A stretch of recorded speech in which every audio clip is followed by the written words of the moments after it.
दोस्तों, तो कैसे हैं आप? उम्मीद है आप सब अच्छे होंगे। तो वैसे तो भारतीय होने की वजह से हम हमेशा ही खुद को बड़ा भाग्यशाली मानते हैं, और जहां बात हमारे ग्रंथों और संस्कृति की आ जाए तो हम फूले नहीं समाते। और ऐसा हो भी क्यों ना, हम बचपन से ही रामायण और महाभारत जैसी कहानियाँ सुनते और देखते आए हैं। और आज हम आपको कुछ ऐसी बातें बताएंगे जिससे आपको विश्वास हो जाएगा कि रामायण कोई काल्पनिक नहीं बल्कि सत्य घटना पर आधारित है। तो चलिए वीडियो को शुरू करते हैं। दोस्तों, रामायण भारत के सबसे प्रसिद्ध ग्रंथों में से एक है। महर्षि वाल्मीकि द्वारा रामायण में भगवान राम की संपूर्ण जानकारी लिखी गई है, लेकिन कुछ लोग भगवान के होने पर भी सवाल उठाते हैं और रामायण को केवल कहानियों से भरी एक किताब मानते हैं। तो वहीं कईयों का यह पूर्ण विश्वास है कि रामायण में वर्णित घटनाएं वास्तव में घटित हुई थी। हम यहाँ इस बात पर विवाद तो नहीं कर रहे हैं, लेकिन आज हम आपके सामने इसके सत्य होने के सबूतों को आपको बताएंगे, जिन्हें देखकर आप खुद इस निर्णय पर पहुंच जाएंगे कि रामायण में वर्णित घटनाएं कोई काल्पनिक रचनाएं नहीं बल्कि सत्य घटनाएं थी। रावण का महल। तो दोस्तों, रामायण की बात हो और रावण का नाम ना आए, ऐसा तो हो ही नहीं सकता। तो आज हम देखते हैं कि लंकापति रावण के महल के अवशेष आज भी श्रीलंका में मौजूद है। यह वही महल है जिसमें रावण अपनी रानी मंदोदरी के साथ निवास करता था। इस महल को पवन पुत्र हनुमान ने लंका के साथ जला दिया था।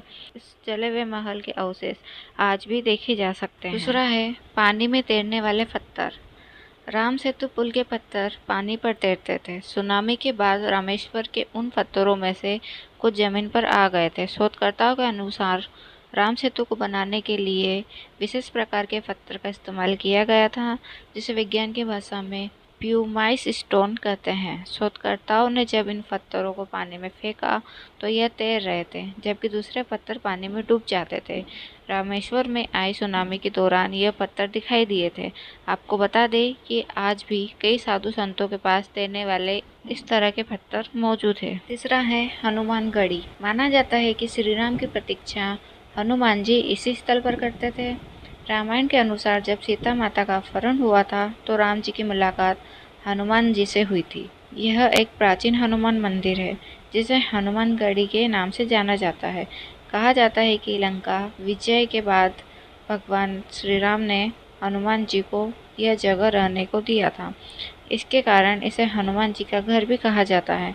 बता दें कि रामायण में हनुमान गढ़ी का उल्लेख किया गया है। द्रोणागिरी पर्वत। रामायण के कथा में उल्लेख किया गया है कि लक्ष्मण और मेघनाद के युद्ध में मेघनाद के बाण से लक्ष्मण मूर्छित हो गए थे।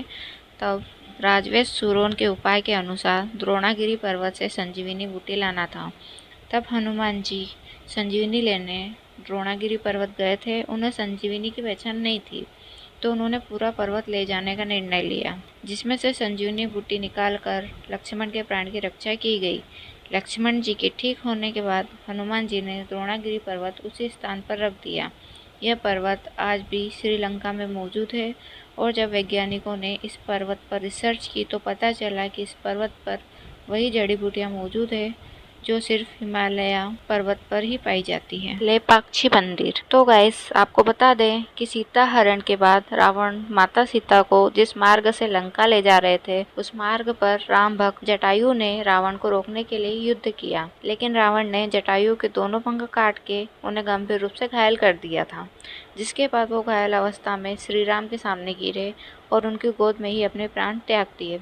जिस स्थल पर जटायु गिरे वहां लेपाक्षी मंदिर का निर्माण किया गया। यह मंदिर आज भी आंध्र प्रदेश में देखा जा सकता है। पंचवटी। दोस्तों, जब राम, सीता और लक्ष्मण वनवास के लिए अयोध्या छोड़कर गए थे तो उन्होंने यहीं पर झोपड़ी बनाकर अपना वनवास पूरा किया था, और साथ में यहीं पर लक्ष्मण ने शूर्पणखा का नाक भी काटा था, जो कि हम टीवी सीरियल्स में कई बार देख भी चुके हैं।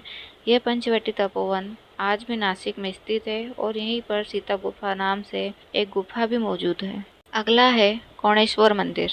जैसा कि आप सभी जानते हैं कि रावण भगवान शिव का बहुत बड़ा भक्त था, और वो भगवान शिव की पूजा करता था, और इसीलिए उसने भगवान शिव के लिए इस मंदिर का निर्माण भी कराया था। आपको बता दें कि यह दुनिया का इकलौता ऐसा मंदिर है जहां भगवान शिव से ज़्यादा उनके भक्त रावण की आकृतियां बनी हुई हैं। बता दें कि इस मंदिर में बनी एक आकृति में रावण के 10 सिरों को दिखाया गया है। हनुमान जी के पैरों के निशान। हनुमान जी ने जब सीता जी की खोज के लिए समुद्र पार किया था तो उन्होंने विशाल रूप धारण किया था। फिर वह आकाश मार्ग से समुद्र पार करके श्रीलंका पहुंच गए थे। ऐसा कहा जाता है जहां उन्होंने पहले कदम रखे वहां वहां उनके पैरों के निशान बन गए। यह निशान आज भी वहां की चट्टानों पर मौजूद है। इसके अलावा रावण ने माता सीता का हरण करके उन्हें अशोक वाटिका में बंदी बनाकर रखा था। उसके पास एक झरना भी है। इसी झरने के पास ही हनुमान जी के पैरों के चिन्ह प्राप्त हुए हैं। कार्बन डेटिंग से जांच करने पर इन चिन्हों की उम्र लगभग 7000 वर्ष पूर्व की आकी गई है। राम सेतु को एडम्स ब्रिज भी कहा जाता है। यह भारत के दक्षिण पूर्वी तट के किनारे रामेश्वर द्वीप के मध्य चूना पत्थर से बनी एक श्रृंखला है। भौगोलिक प्रमाणों से पता चलता है कि किसी समय यह सेतु भारत और श्रीलंका को भूमि मार्ग से आपस में जोड़ता था। वाल्मीकि के अनुसार नल और नील के सानिध्य में वानर सेना ने 5 दिन में 30 किलोमीटर लंबा और 3 किलोमीटर चौड़ा पुल तैयार किया था। राम सेतु एक बार फिर सुर्खियों में तब आया जब नासा के उपग्रह द्वारा लिए गए फोटो मीडिया में सुर्खियां बने थे। समुद्र पर बने सेतु को राम जी की दूसरी विजय कहा जा सकता है क्योंकि रावण को विराट समुद्र की तरफ से किसी से कोई खतरा नहीं था। आज भी राम सेतु का होना रामायण को सच साबित करने का सबसे बड़ा साक्ष्य है। सुग्रीव की गुफा। बाली के डर से सुग्रीव जिस गुफा में रुके थे वह गुफा आज भी मौजूद है। यहीं पर उनकी मुलाकात राम जी से हुई। बाद में राम जी ने बाली का वध किया और सुग्रीव को किष्किंधा का राजा बना दिया था। तो गाइस, आज की इस वीडियो में हमने आपको रामायण के सबूत बताए हैं। अगर आपको वीडियो अच्छी लगी तो वीडियो को लाइक करके जल्दी से सब्सक्राइब कर ले और अपने दोस्तों में शेयर करना ना भूले।